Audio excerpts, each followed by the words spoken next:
400,000 jobs, $20+ billion generated in revenue in 2020 on YouTube alone through the creator economy. Yet, it's really hard to run a profitable business in this space, and even the best of us fail. But we're not here to poke fun at Stephan, his bankroll coffee company, because we have to learn from the failures of others. And Graham, man, even in the failure, this guy is still coming out on top. Welcome to the TohirT channel. My name is TohirT and let's do this.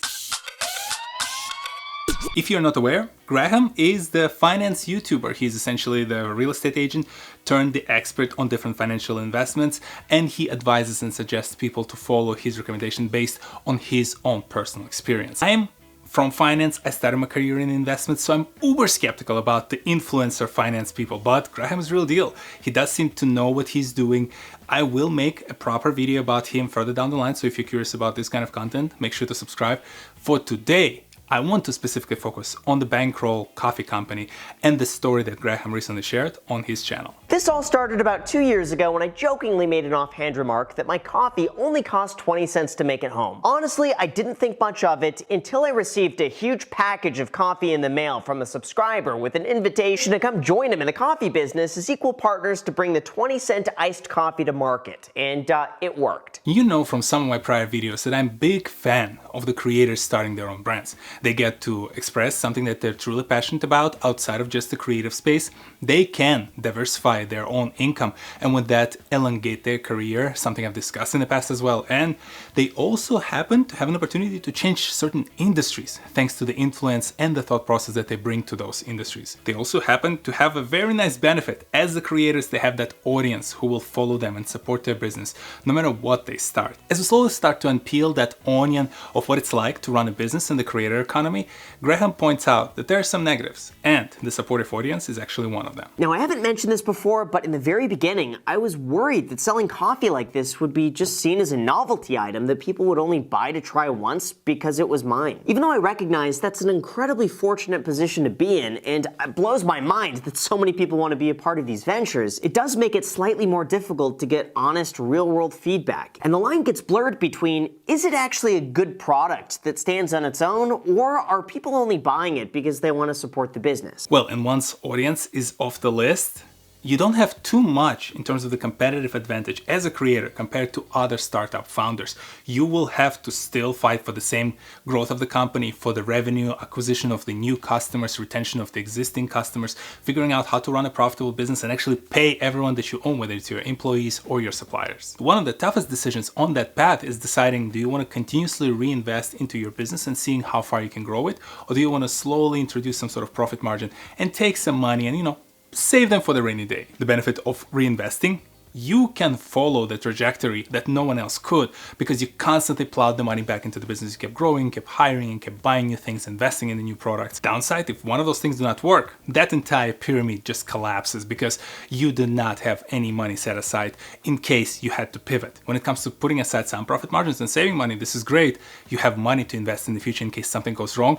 But what if you underinvested in something that was actually going right and someone just passed you in the marketplace and never looked back? Yes, you have cash, but you no longer have a business to invest into. So Graham and his partner had to make a decision.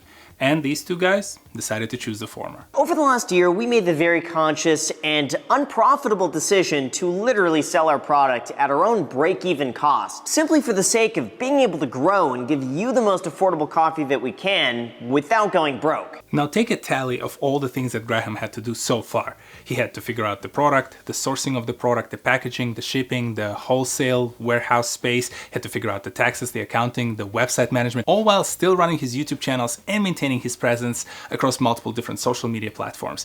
And we don't even talk about the fact that you have to make a lot of minor granular decisions as the business progresses. Do you want to pick this color or that color? Will this color become more expensive over time and you have to pay extra 2 cents? How will that impact your bottom line? Do you need to consider the fact that there's some local regulations in how you ship certain types of products?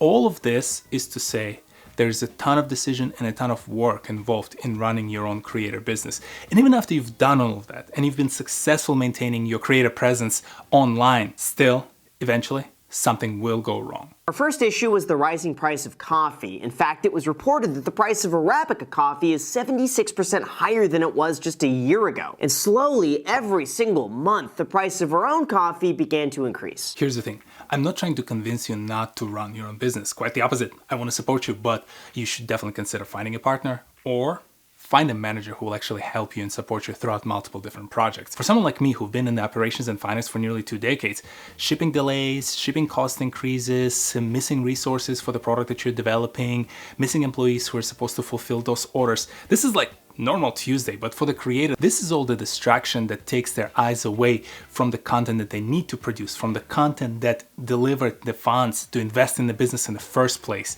So you have to have that separation between having someone to run those businesses, help you manage them on the day-to-day, help you make those minor decisions throughout the rest of the week while you're focusing on developing new content, focusing on acquiring new audiences that you can funnel through to that business. Graham and his partner, they'll be fine.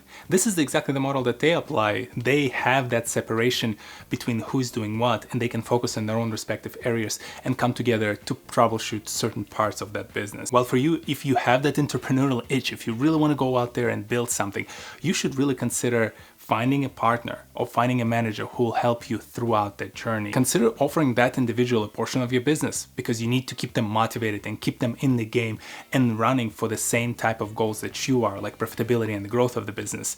You will be able to focus on your content, you will be able to focus on the audience who supported you and give you those opportunities to be in a fortunate position to create your own business, while that individual, your manager or your partner, will be out there helping you, maintaining that business, running the day-to-day troubleshooting. And at the end of the day, you still have your brand channel, you still have your content, you still have that audience, you have that itch scratched when it comes to creation of the new businesses. And who knows, similar to what Night Media does right now with Mr. Beast, you might be at the point where your management company will be off doing something completely on their own, pitching those ideas back to you. And now you will be in that position to decide what makes the most sense for your brand. And who knows, 5, 10, 15 years from now, once you're ready to hang that camera strap on the wall, you're ready to kick back and enjoy the fruits of your labor, you will have the business created outside of your brand that doesn't depend on it and can run on its own and provide you and hopefully generations of your family with the financial support that they need to create something of their own. And yes, you will not lose all your hair trying to troubleshoot all those business problems. I mean, I don't know if that's actually what happened, but you get my point.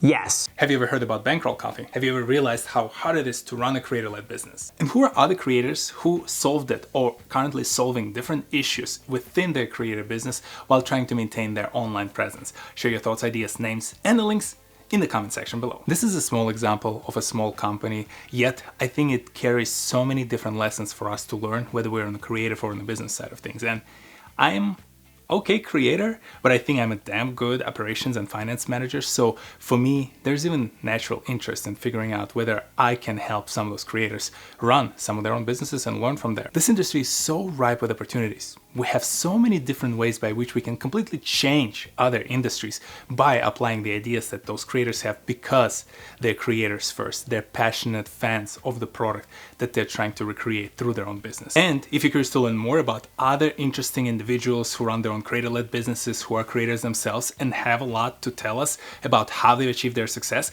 there are plenty of their stories on this channel because I'm here every Saturday at 10 a.m. Eastern. Hit that like button, hit that subscribe button, share this video with some of your friends. Here are a few more videos for you to enjoy, and I'll see you in the next one. Peace!